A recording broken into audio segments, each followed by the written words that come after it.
किसी आम कैलकुलेटर में 2 और 2 जोड़ें तो स्क्रीन पर हमेशा 4 ही आना चाहिए। ये तो गणित का एक बहुत ही सीधा और ना बदलने वाला नियम है। हाँ बिल्कुल, किसी भी सिस्टम या मशीन से हमारी यही उम्मीद होती है, एक भरोसा होता है कि जो इनपुट हम दे रहे हैं उसका सही आउटपुट ही मिलेगा। सही कहा। इस भरोसे के बिना तो कोई भी व्यवस्था काम ही नहीं कर सकती, चाहे वो कोई तकनीक हो या फिर कोई वित्तीय लेन देन। एकदम सही, प्रशासन भी इसी भरोसे पर टिका होता है। लेकिन जरा सोचिए, अगर ऐसा हो कि आपने कैलकुलेटर में 2 और 2 जोड़ा और 4 के बजाय स्क्रीन पर -50 आ जाए। अच्छा, ये तो बड़ा अजीब होगा। हाँ, और बात यहीं खत्म ना हो, वो कैलकुलेटर अचानक ये चेतावनी देने लगे कि अब उसे 50 रुपए नकद चाहिए, वरना वो हमेशा के लिए बंद हो जाएगा। बाप रे, ये तो कोई तकनीकी खराबी नहीं लग रही, ये तो एक तरह से सीधे सीधे वसूली हुई। बिल्कुल, और आज की हमारी इस विस्तृत चर्चा का जो विषय है ना, वो बिल्कुल ऐसा ही है। ये कोई काल्पनिक कहानी नहीं है। हाँ, ये एक बहुत ही गंभीर वास्तविक मामला है। जी, ये उत्तर प्रदेश विद्युत नियामक आयोग, जिसे हम UPERC भी कहते हैं, उसके विद्युत लोकपाल के सामने दायर की गई एक असली कानूनी याचिका है। और ये याचिका जौनपुर के सथरिया इंडस्ट्रियल एस्टेट की एक मिल DS फ्लोर मिल के मामले से जुड़ी है। हाँ, उनके CEO श्री सभाजीत यादव जी ने इसे यूपी पावर कॉर्पोरेशन लिमिटेड और पूर्वांचल विद्युत वितरण निगम लिमिटेड के खिलाफ दायर किया है, जो कि अपने आप में एक बहुत बड़ा कदम है। तो चलिए आज इस मामले को थोड़ा और गहराई से समझते हैं। बिल्कुल। हमारा आज का मिशन ये समझना है कि कैसे एक नियमों का पालन करने वाला उपभोक्ता इस सिस्टम में फंस जाता है। मतलब एक ऐसा औद्योगिक उपभोक्ता जो समय से पहले करोड़ों का एडवांस पेमेंट कर रहा है। हाँ, और फिर भी वो बिजली विभाग की वित्तीय अनियमितताओं, अपनी ही गायब होती सुरक्षा निधि और मनमाने बिलिंग के चक्रव्यूह में उलझ कर रह जाता है। लेकिन इस चर्चा में आगे बढ़ने से पहले मैं एक बात बिल्कुल स्पष्ट कर देना चाहती हूँ। जी बिल्कुल, बताइए। हमारा काम यहाँ किसी भी पक्ष का समर्थन करना या किसी पर आरोप लगाना बिल्कुल नहीं है। एकदम सही बात है, हम बस तथ्यों की बात करेंगे। हाँ, हम केवल इस कानूनी दस्तावेज और याचिका में मौजूद दावों और आंकड़ों का निष्पक्ष रूप से विश्लेषण कर रहे हैं, ताकि ये समझा जा सके कि कागजों पर लिखे नियम और जमीनी हकीकत के बीच आखिर कितना बड़ा अंतर हो सकता है। खासकर तब जब एक आम नागरिक या किसी व्यवसाय का सामना एक इतनी विशाल उपयोगिता कंपनी से होता है। तो चलिए कहानी की शुरुआत करते हैं। जब भी कोई नया व्यवसायिक कनेक्शन लिया जाता है तो सबसे पहली चीज क्या होती है? एक बहुत ही बुनियादी चीज जिसे हम सिक्योरिटी डिपॉजिट कहते हैं। हाँ, कोई भी नया कनेक्शन लेते समय ये पहली शर्त होती है, बिना इसके तो कनेक्शन मिलता ही नहीं है। बिल्कुल, और हाई टेंशन या HT इंडस्ट्रियल कनेक्शन के मामले में तो ये रकम काफी बड़ी होती है। तो इस मामले में वो रकम कितनी थी? याचिका के अनुसार उपभोक्ता ने कुल 7,22,000 रुपए का सिक्योरिटी डिपॉजिट जमा किया था। 7,22,000, ये तो एक बड़ी रकम है। हाँ, और इसके पूरे दस्तावेज, बैंक की रसीदें और चालान सब मौजूद हैं। लेकिन विभाग के रिकॉर्ड में पता है कितना दर्ज किया गया? कितना? सिर्फ 3,11,000 रुपए। बाकी के 4,11,000 रुपए रहस्यमयी तरीके से रिकॉर्ड से ही गायब हैं। कमाल है, मतलब पैसा दिया गया है, रसीद भी है, लेकिन सिस्टम में दिख ही नहीं रहा। बिल्कुल ऐसा ही है। कल्पना कीजिए कि किसी ने अपने बैंक लॉकर में 7 लाख रुपए रखे हों और जब वो चेक करने जाए तो बैंक मैनेजर कहे कि अरे, रिकॉर्ड में तो सिर्फ 3 लाख ही जमा है। और आप रसीद दिखा रहे हैं, फिर भी सामने से कोई जवाब नहीं आ रहा। ये तो बहुत ही परेशान करने वाली स्थिति है। तो इसके पीछे नियम क्या कहते हैं? क्या ये सिर्फ एक क्लर्क की गलती है? यहाँ जो बात सबसे ज्यादा हैरान करने वाली है वो ये है कि UPERC सप्लाई कोड 2005 का रेगुलेशन 7.4 इस बारे में बहुत स्पष्ट है। अच्छा, वो रेगुलेशन क्या कहता है? वो साफ निर्देश देता है कि विभाग के लिए हर डिपॉजिट का सटीक रिकॉर्ड और ऑडिट ट्रेल बनाए रखना अनिवार्य है। मतलब इसे सिर्फ एक क्लर्क की लापरवाही मानकर नहीं डाला जा सकता। बिल्कुल नहीं। याचिका में इसे सीधे तौर पर क्रिमिनल ब्रीच ऑफ ट्रस्ट यानी आपराधिक विश्वासघात और वित्तीय धोखाधड़ी के रूप में परिभाषित किया गया है। बाप रे, ये तो बहुत गंभीर आरोप है। हाँ, क्योंकि जब पैसा रिकॉर्ड में ही नहीं है तो उस पर मिलने वाला वित्तीय लाभ भी उपभोक्ता तक नहीं पहुंच रहा है। वित्तीय लाभ से आपका यहाँ क्या मतलब है? क्या हम सिर्फ उस मूल रकम की बात कर रहे हैं जो गायब हो गई है? नहीं, केवल मूल रकम की बात नहीं है। नियमों के अनुसार बिजली विभाग के पास जो सिक्योरिटी डिपॉजिट रखा होता है उस पर उपभोक्ता को बाकायदा ब्याज मिलना चाहिए। ओहो, मतलब उस पैसे पर उन्हें कुछ रिटर्न भी मिलना था। 4,11,000 रुपए पर हर साल करीब 28,770 रुपए के ब्याज का नुकसान हो रहा है। सच में? ये तो हर साल का नुकसान है। हाँ, और ये पैसा अगर उपभोक्ता के अपने व्यवसाय में होता तो उसका मूल्य कहीं अधिक होता। और जब ये सिलसिला कई सालों तक चलता रहता है तो बिना किसी गलती के उपभोक्ता को एक भारी आर्थिक नुकसान उठाना पड़ता है। सही कहा। अब देखिए, जब शुरुआती डिपॉजिट का ये हाल है, जो कि सिस्टम में एक ठहरा हुआ पैसा है, तो जरा सोचिए कि हर महीने जो लाखों रुपए का लेन देन हो रहा होगा, उसका क्या हुआ होगा। यहीं से हम उस एडवांस पेमेंट के भंवर में प्रवेश करते हैं, जिसने इस मामले को और भी ज्यादा उलझा दिया। बिल्कुल, एक फ्लोर मिल यानी आटे की मिल को तो बिना रुके चलना होता है। अगर बिजली कटती है तो पूरी मशीनरी रुक जाएगी और उसमें मौजूद सारा कच्चा माल भी तो खराब हो सकते हैं। हाँ, तो इसी वजह से अपनी मिल की बिजली आपूर्ति को बिना रोके चलाने के लिए याचिकाकर्ता ने फरवरी 2025 से दिसंबर 2025 के बीच एक बहुत बड़ा एडवांस पेमेंट किया। अच्छा, कितना एडवांस दिया उन्होंने? उन्होंने कुल 1,11,12,500 रुपए का एडवांस पेमेंट किया। मतलब 1,11,00,000 से भी ज्यादा। बाप रे, 1,11,00,000 रुपए का एडवांस? हाँ, और इसका नतीजा ये हुआ कि उनके खाते में 60 लाख रुपए से ज्यादा का क्रेडिट बैलेंस जमा हो गया। मतलब 60 लाख रुपए उनके विभाग के पास एक्स्ट्रा पड़े हुए थे। बिल्कुल, लेकिन रेगुलेशन 10.3 के सख्त नियमों के बावजूद विभाग ने इस एडवांस को अगले बिलों में एडजस्ट ही नहीं किया। ये तो बहुत ही अजीब बात है।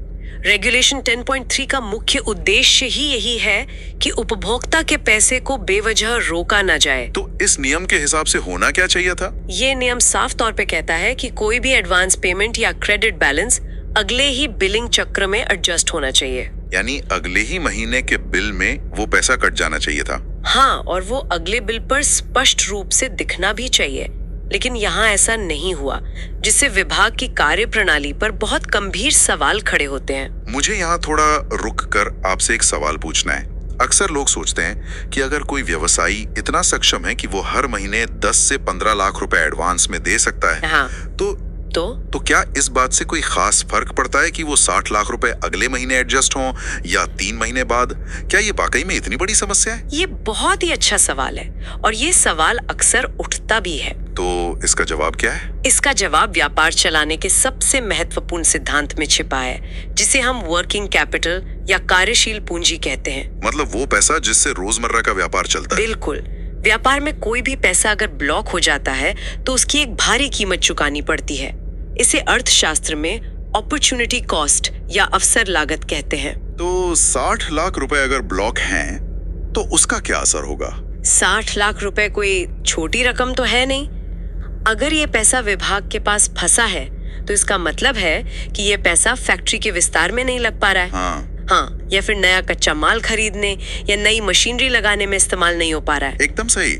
व्यापार में निवेश किए गए पैसे से आमतौर पर कम से कम 15 से 20% के रिटर्न की उम्मीद की जाती है। अच्छा, तो अगर हम इसका गणित निकालें तो 60 लाख रुपए ब्लॉक होने का सीधा अर्थ है सालाना लगभग 9 से 12 लाख रुपए का नुकसान। बाप रे। यानी वो पैसा जो व्यापार को आगे बढ़ा सकता था, वो बस एक सरकारी खाते में धूल खा रहा है। हाँ, और कई बार तो स्थिति इतनी खराब हो जाती है कि अपना खुद का पैसा विभाग के पास होने के बावजूद रोजमर्रा के खर्चों के लिए व्यवसायी को बाजार से ऊंचे ब्याज पर कर्ज लेना पड़ जाता है। ये तो किसी भी चलते हुए उद्योग की कमर तोड़ने के लिए काफी है। बिल्कुल। अब यहाँ से ये मामला न सिर्फ पैसे ब्लॉक होने का नहीं रह जाता है। ये जानना बहुत ही दिलचस्प होगा कि जब विभाग के पास उपभोक्ता के 60 लाख रुपए पहले से मौजूद थे, तब उन्होंने बिलिंग कैसे की? हाँ, और इस पूरी चर्चा का सबसे चौंकाने वाला हिस्सा भी यही है। अजीबोगरीब बिलिंग का वो गणित जो किसी की भी समझ से परे है। याचिका में मीटर रीडिंग के पक्के सबूत दिए गए हैं और इसमें एक तकनीकी पहलू भी है जिसका जिक्र है मल्टीप्लाइंग फैक्टर 3। ये क्या होता है? अच्छा, इसे ऐसे समझिए, हाई टेंशन यानी HT लाइनों में करंट का वोल्टेज इतना ज्यादा होता है कि अगर उसे सीधे किसी आम मीटर से जोड़ा जाए तो वो मीटर तुरंत जल जाएगा। ओहो, तो फिर उसे नापते कैसे हैं? वहाँ ट्रांसफार्मर का इस्तेमाल करके करंट को एक सुरक्षित स्तर तक कम किया जाता है और फिर उस छोटे हिस्से को नापा जाता है। ठीक है, समझ गया। असली खपत का पता लगाने के लिए उस नापी गई रीडिंग को वापस एक अनुपात से गुणा करना पड़ता है। इसी अनुपात को मल्टीप्लाइंग फैक्टर कहते हैं। और इस मामले में वो फैक्टर 3 है। हाँ, और ये एक बहुत ही मानक प्रक्रिया है, इसमें कुछ भी असामान्य नहीं है। तो अगर हम इस 3 के फैक्टर को ध्यान में रखकर उनका बिल देखें तो जुलाई 2025 में 95,336 यूनिट्स की खपत हुई। ठीक है। इसके लिए 40,61,592 रुपए का बिल आया। चलिए, ये तो समझ में आता है। हाँ, खपत ज्यादा थी तो बिल भी ज्यादा आया। लेकिन सितंबर में फैक्ट्री में मेंटेनेंस का काम चल रहा था। हाँ, इस वजह से खपत घटकर 67,587 यूनिट्स हो गई। मतलब खपत काफी कम हो गई। हाँ, लगभग 30,000 यूनिट कम। हाँ, तो कायदे से बिल भी कम होना चाहिए था, लेकिन सितंबर का बिल फिर भी लगभग 40,08,906 रुपए ही आया। कमाल है, खपत घट गई लेकिन बिल लगभग वही का वही रहा। बिल्कुल। और इसके बाद जो अक्टूबर में हुआ वो तो किसी भी गणितीय नियम से पूरी तरह बाहर है। यहाँ पर बात सच में बहुत दिलचस्प हो जाती है। अक्टूबर के आंकड़े तो पूरी व्यवस्था पर ही एक बहुत बड़ा प्रश्न चिन्ह लगा देते हैं। अक्टूबर 2025 में फैक्ट्री पूरी तरह से शटडाउन थी, बंद पड़ी थी। पूरे साल में सबसे कम बिजली का इस्तेमाल इसी महीने हुआ था, सिर्फ 17,235 यूनिट्स। तो बिल तो बहुत ही कम आना चाहिए था। लेकिन बिल पूरे साल का सबसे ज्यादा बिल इसी महीने थमा दिया गया, 43,20,012 रुपए। क्या बात कर रहे हैं? खपत सबसे कम और बिल सबसे ज्यादा। हाँ, ये वास्तविक खपत से 250% से भी ज्यादा की मनमानी है। मतलब ये कैसे संभव है? कानूनी नजरिए से अगर देखें तो ये सीधे तौर पर इलेक्ट्रिसिटी एक्ट 2003 की धारा 56 का उल्लंघन है। धारा 56 वो क्या कहती है? धारा 56 का निर्माण ही इसलिए किया गया था ताकि बिलिंग में पारदर्शिता रहे और बिल केवल वास्तविक खपत पर आधारित हो। तो यहाँ तो बिल्कुल उल्टा हो रहा है। हाँ, यहाँ जो हो रहा है उसे एक व्युत्क्रमानुपाती या इनवर्स संबंध कह सकते हैं। मतलब बिजली का इस्तेमाल जितना घट रहा है, बिल उतनी ही तेजी से बढ़ रहा है। क्या ये कोई तकनीकी खराबी नहीं हो सकती? सॉफ्टवेयर का ग्लिच? नहीं, इसे किसी साधारण तकनीकी खराबी का नाम नहीं दिया जा सकता, क्योंकि मीटर खुद विभाग के कर्मचारियों द्वारा चेक किया गया था और वो बिल्कुल सही काम कर रहा था। अच्छा, तो फिर ये बिल बन कैसे रहे थे? ये साफ दर्शाता है कि बिल मीटर की रीडिंग देखकर नहीं, बल्कि किसी अन्य मनमाने तरीके से बनाए जा रहे थे। इतने भारी भरकम और मनमाने बिलों के बाद सिस्टम ने आखिरकार कुछ ऐसा किया जो और भी अजीब और विरोधाभासी था। अच्छा, अब क्या हुआ? नवंबर और दिसंबर 2025 में बिलिंग सॉफ्टवेयर ने खुद ही नेगेटिव बिल जनरेट कर दिए। नेगेटिव बिल मतलब माइनस में? हाँ, नवंबर में 4,56,164 रुपए और दिसंबर में 3,79,231 रुपए का क्रेडिट बैलेंस दिखाया गया। यानी सिस्टम ने आधिकारिक तौर पर ये मान लिया कि उपभोक्ता का पैसा विभाग के पास ज्यादा है और उन पर कोई भी बकाया नहीं है। बिल्कुल। लेकिन मुझे यहाँ एक बात बिल्कुल समझ नहीं आ रही। क्या बात? अगर कंप्यूटर सिस्टम ने खुद नेगेटिव बिल छाप दिया है, अगर उनका अपना सॉफ्टवेयर ये मान रहा है कि पैसा ज्यादा आ चुका है, तो फिर इसके बाद जो हुआ वो कैसे हो सकता है? इसके बाद क्या हुआ? और हाँ, कानूनी तौर पर एक नेगेटिव बिल का मतलब ही यही है कि उपभोक्ता को उस महीने कुछ भी भुगतान नहीं करना है जी, बल्कि ये विभाग की जिम्मेदारी बन जाती है कि वो इस पैसे को आगे आने वाले बिलों में एडजस्ट करे। लेकिन मुझे लग रहा है यहाँ ऐसा नहीं हुआ। बिल्कुल नहीं हुआ। याचिका के अनुसार नेगेटिव बिल होने के बावजूद स्थानीय अधिकारियों ने इस सिस्टम जनरेटेड बिल को पूरी तरह नजरअंदाज कर दिया और उल्टे बिजली काटने की धमकी दे दी। बाप रे, मतलब अपना ही सिस्टम बोल रहा है पैसा नहीं लेना है, फिर भी धमकी दे रहे हैं। हाँ, उन्होंने कहा कि अगर नवंबर में 4,05,000 रुपए और दिसंबर में 7,51,000 रुपए की और पेमेंट नहीं की गई तो बिल की लाइन काट दी जाएगी। ये तो बहुत ही भयानक स्थिति है। मतलब सिस्टम खुद मान रहा है कि आप पर कोई उधार नहीं है, फिर भी उसी सिस्टम के लोग आपका कनेक्शन काटने कुल्हाड़ी लेकर खड़े हैं। और इसी बात से एक बहुत ही महत्वपूर्ण सवाल खड़ा होता है। यहीं पर ये मामला सिर्फ एक बिलिंग विवाद नहीं रह जाता। तो ये क्या बन जाता है? ये एक आपराधिक मामले में बदल जाता है। याचिका में इसे भारतीय दंड संहिता यानी आईपीसी की धारा 383 के तहत जबरन वसूली या एक्सटॉर्शन के दायरे में रखा गया है। एक्सटॉर्शन मतलब फिरौती मांगना? एक तरह से हाँ, जब कोई अधिकारी जिसके पास बिजली काटने की शक्ति है वो उस शक्ति का इस्तेमाल करके किसी ऐसे पैसे की मांग करता है जो कानूनी रूप से दिए ही नहीं है, तो वह जबरन वसूली है। ये तो सच में बहुत गंभीर बात है। एक तरफ आपके सिस्टम में 60 लाख रुपए एडवांस पड़े हैं, आपका अपना सिस्टम नेगेटिव बिल दे रहा है, और दूसरी तरफ आप उसी उपभोक्ता को बिजली काटने का डर दिखाकर और लाखों रुपए मांग रहे हैं। ये विरोधाभास तो प्रशासनिक तंत्र की एक बहुत गहरी और डरावनी खामी को उजागर करता है। बिल्कुल। अब जब भी कोई इस तरह की कहानी सुनता है तो मन में सबसे पहला सवाल यही आता है कि तो फिर इस इंसान ने शिकायत क्यों नहीं की? हाँ, स्वाभाविक है, लोगों को लगेगा कि शायद उन्होंने आवाज ही नहीं उठाई होगी। लेकिन इसी सवाल का जवाब हमारी इस चर्चा के उस हिस्से में है जो हमारी नौकरशाही की असल हकीकत बयां करता है। उपभोक्ता ने चुपचाप ये अन्याय नहीं सहा। उन्होंने शिकायत की थी। जी हाँ, दस्तावेज ये साबित करते हैं कि उन्होंने न्याय पाने के लिए हर संभव स्तर पर दरवाजा खटखटाया, लेकिन उन्हें जो मिला वो केवल एक प्रशासनिक दीवार थी।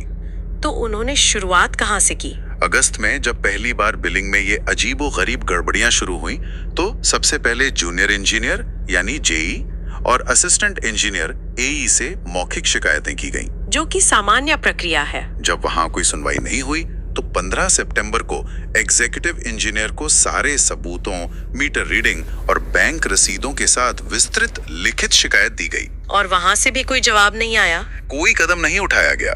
इसके बाद 10 अक्टूबर को मामला और ऊपर सुपरिटेंडिंग इंजीनियर तक पहुंचाया गया। मतलब एक के बाद एक सीढ़ी चढ़ते गए। हाँ, जब वहां भी फाइल धूल खाती रही तो 5 नवंबर को चीफ इंजीनियर को भी पत्र लिखा गया।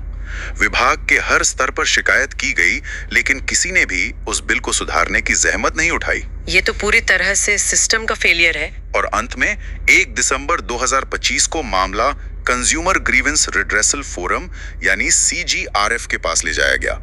ये फोरम तो बना ही इसलिए है ना, ताकि ऐसे मामलों का तेजी से निपटारा हो सके। बिल्कुल, CGRF की स्थापना का मुख्य उद्देश्य ही त्वरित न्याय है। UPERC सप्लाई कोड के रेगुलेशन 20.6 के अनुसार ये वैधानिक रूप से अनिवार्य है कि फोरम किसी भी शिकायत का निपटारा अधिकतम 2 महीनों के भीतर करे। 2 महीने की सख्त समय सीमा है। हाँ, ये कोई सुझाव नहीं है, ये कानूनन अनिवार्य है। लेकिन असल में हुआ क्या, सुनिए। उन 2 महीनों के समय सीमा में फोरम ने कोई ऐसा आदेश ही पारित नहीं किया जिससे समस्या सुलझ सके। तो उन्होंने क्या किया? याचिका के अनुसार एक ऐसा आदेश पास कर दिया गया जिसमें कोई कारण या तर्क ही मौजूद नहीं था। अरे, कानूनी भाषा में इसे नॉन स्पीकिंग ऑर्डर कहा जाता है। नॉन स्पीकिंग ऑर्डर, इसका क्या मतलब हुआ? न्याय प्रणाली में ये एक बहुत बड़ी खामी मानी जाती है। इसका मतलब है एक ऐसा फैसला सुनाना जिसमें ये बताया ही ना गया हो कि वह फैसला किस आधार पर, किन तर्कों पर या किन सबूतों को देखकर लिया गया है। मतलब बस फैसला सुना दिया बिना ये बताए कि ऐसा क्यों किया? हाँ, और जब कोई फोरम बिना कारण बताए शिकायत को खारिज कर दे या कोई अनिर्णायक आदेश दे दे, तो उपभोक्ता के पास उच्च न्यायालय या लोकपाल के अलावा कोई और रास्ता बचता ही नहीं है। तो इस सब का असल मतलब क्या है? ये बिल्कुल ऐसा है जैसे आप कोई वीडियो गेम खेल रहे हो। Video game? कैसे? हाँ, जहाँ आप पूरी मेहनत से एक एक करके हर लेवल पार करते हैं, छोटे अधिकारियों से लेकर बड़े अधिकारियों तक जाते हैं, और जब आप फाइनल बॉस तक पहुंचते हैं तो वो बॉस हारने के बजाय गेम को ही हैंग कर देता है। एकदम सही। खिलाड़ी वहीं का वहीं फंसा रह जाता है। और इसी घुटन की वजह से जब सारे दरवाजे बंद दिखे, तब जाकर 1.5 करोड़ रुपए से ज्यादा के हर जाने और न्याय की गुहार लगाते हुए इस मिल मालिक को सीधे विद्युत लोकपाल का दरवाजा खटखटाना पड़ा। अगर हम इसे बड़ी तस्वीर के साथ जोड़कर देखें तो इसके मायने बहुत गहरे हैं। ये याचिका सिर्फ एक मिल मालिक के परेशान होने की कहानी नहीं है। तो ये क्या दर्शाती है? ये संस्थागत विफलता यानी इंस्टीट्यूशनल फेलियर का एक बहुत ही ज्वलंत उदाहरण है। कोई भी राज्य जब औद्योगिकरण की या नए निवेश की बात करता है, तो वहां निवेश करने वाला व्यक्ति सिर्फ जमीन की कीमत या लेबर नहीं देखता। हाँ, वो माहौल भी देखता है। बिल्कुल, वो ये भी देखता है कि अगर कल को उसके साथ कोई प्रशासनिक या वित्तीय अन्याय होता है तो क्या सिस्टम उसकी सुनेगा या नहीं। अगर एक ऐसा उपभोक्ता जो नियमों पर चल रहा है, जो अपनी नीयत साफ रखते हुए करोड़ों रुपए एडवांस में जमा कर रहा है, उसे अपनी ही जायज शिकायत के लिए दर दर भटकना पड़े और अंत में अधिकारियों की मनमानी का शिकार होना पड़े, तो ये पूरे राज्य के औद्योगिक ढांचे के लिए एक खतरे की घंटी है। कोई भी नया उद्योग लगाने से पहले इंसान 10 बार सोचेगा कि कहीं उसकी मेहनत की पूंजी भी इसी तरह किसी विभाग की फाइलों में हमेशा के लिए गायब ना हो जाए। एकदम सही कहा आपने। और अगर विभाग के अधिकारियों की जवाबदेही तय नहीं की जाती, अगर सिस्टम के भीतर बैठे लोग ये महसूस करने लगें कि वे किसी भी नियम का उल्लंघन कर सकते हैं और उन पर कोई कार्रवाई नहीं होगी, तो ये सिर्फ उस एक व्यवसाय के लिए नहीं बल्कि पूरी अर्थव्यवस्था के लिए बहुत हानिकारक है। हाँ, और लोकपाल के समक्ष दायर ये याचिका असल में इसी जवाबदेही की मांग कर रही है। तो श्रोताओं, इस पूरी चर्चा को अगर समेटा जाए तो ये साफ हो जाता है कि ये केस सिर्फ बिजली के बिलों के गलत आंकड़ों, मीटर की रीडिंग या कुछ रुपयों के लेन देन का नहीं है। तो ये किस बारे में है? ये एक ऐसा मामला है जो एक साधारण नागरिक जो रोजगार पैदा कर रहा है और ईमानदारी से अपना काम कर रहा है, और एक विशालकाय उपयोगिता कंपनी के बीच शक्ति के भयानक असंतुलन को दर्शाता है। ये सच में सोचने वाली बात है। एक तरफ जहां उपभोक्ता की एक दिन की देरी पर भारी भरकम पेनाल्टी लगा दी जाती है, वहीं दूसरी तरफ उसी उपभोक्ता के लाखों करोड़ों रुपए बिना किसी हिसाब किताब के महीनों तक सिस्टम में गायब रहते हैं और कोई जवाबदेह नहीं होता। ये असंतुलन ही इस पूरी याचिका का मूल आधार है। जाने से पहले मैं एक ऐसा विचार छोड़ना चाहूंगा जो इस पूरी याचिका के अंतिम हिस्से को पढ़ने के बाद मेरे जहन में आया। वो क्या है? याचिका के अंत में भारत के संविधान के अनुच्छेद 14 1921 का जिक्र किया गया है। मतलब समानता का अधिकार, बिना बाधा के व्यापार करने का अधिकार और गरिमापूर्ण जीवन जीने का अधिकार। जी हाँ, हम अक्सर यही मानते हैं कि हमारे बुनियादी और संवैधानिक अधिकार किसी बहुत बड़े राजनीतिक घटनाक्रम या किसी बड़ी अदालत के फैसले से छिनते हैं। हाँ, आम धारणा तो यही है। लेकिन ये सोचने वाली बात है कि क्या वास्तव में ऐसा होता है? क्या ये संभव नहीं कि हम इन बड़े बड़े अधिकारों को किसी मंच पर नहीं बल्कि एक साधारण से दिखने वाले गलत छपे हुए बिजली के बिल के जरिए खो देते हैं? ये बहुत ही गहरा विचार है। क्या हमारे अधिकार उन सरकारी दफ्तरों की अंतहीन धूल खाती फाइलों के बीच धीरे धीरे खत्म नहीं हो जाते हैं, जहां न्याय की गुहार एक टेबल से दूसरी टेबल तक बस खिसकती रहती है? शायद यही इस पूरी कहानी की सबसे बड़ी सच्चाई है। तो अगली बार जब किसी घर या किसी फैक्ट्री में बिजली का बिल आए तो उस पर जरा गौर से देखिएगा कि वो सिर्फ कुछ अंकों वाली एक कागज की पर्ची है या कुछ और। हाँ, या वो हमारे नागरिक अधिकारों और एक सिस्टम की जवाबदेही का पैमाना है। इस रोचक और विस्तृत चर्चा में जुड़ने के लिए बहुत बहुत धन्यवाद।